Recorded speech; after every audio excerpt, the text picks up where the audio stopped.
I don't mind, and I have never minded the utterances, illogical as they are, of my good friend Vivek Srivastava, because I can smell sulfur from a mile.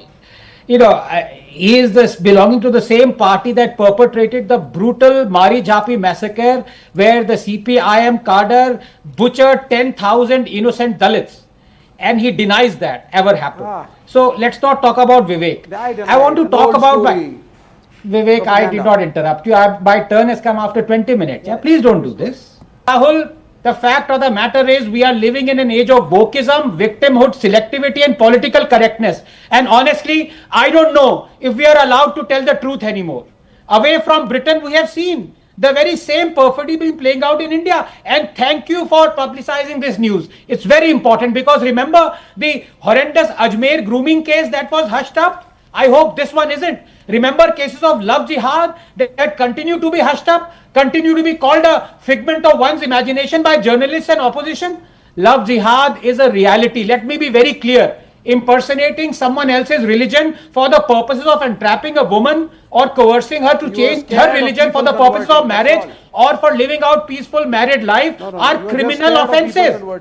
For the leftists and the logically challenged, most often one and the same thing, the means do not justify the end, where the end is an interfaith marriage, which by itself is a wonderful thing. Now you can bunch these three offenses under any phrase: love jihad, grooming jihad, it doesn't matter. What matters is, do these offenses happen? The answer is yes, by the hundreds, and with alarming regularity. There is nothing called love jihad. It's your imagination. As I was saying, when it suits people like Vivek Srivastava, even one incident merits an outrage.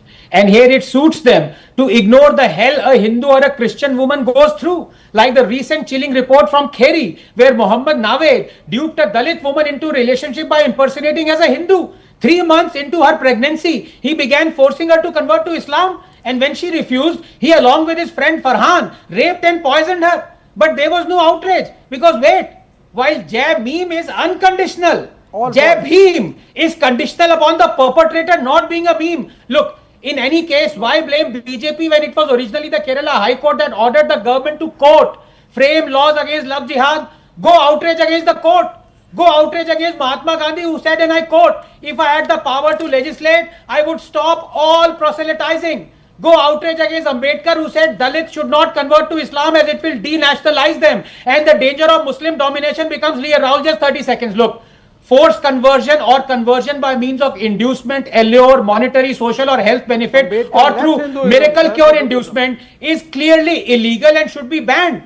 The problem is not conversion or preaching. No sensible person can be against it. After all, religion is an idea, and a follower of any religion has every right to express that idea and try and convince people to come into his religion's fold, just as I have every right to quote unquote preach science or atheism or Darwin's theory of evolution and try and convince people to leave religion and come into science's fold. So I can never be against conversion or proselytization. The issue is forced conversion, and unfortunately there is a very thin line between ethical conversion and forced conversion, and the purveyors of religion snort it with gay abandon. We have seen how millions of Sikhs have been converted in Punjab through those outlandish miracle cure rallies. The same is the case in Andhra Pradesh. The state is powerless to stop this. The issue is also not about people following different religions, Rahul, just 30 seconds, or one religion more than the other. As long as everyone loves and respects India and each other, why should it matter what religion one follows? Unfortunately though, we live in a real world, and it does matter. We have seen this all too often. When the newly converted become probably more Catholic than the Pope, they begin to espouse values that are not in consonance with Indian values of love and tolerance for everyone and every religious belief. Rahul, as soon as demography allows it, the balance tilts.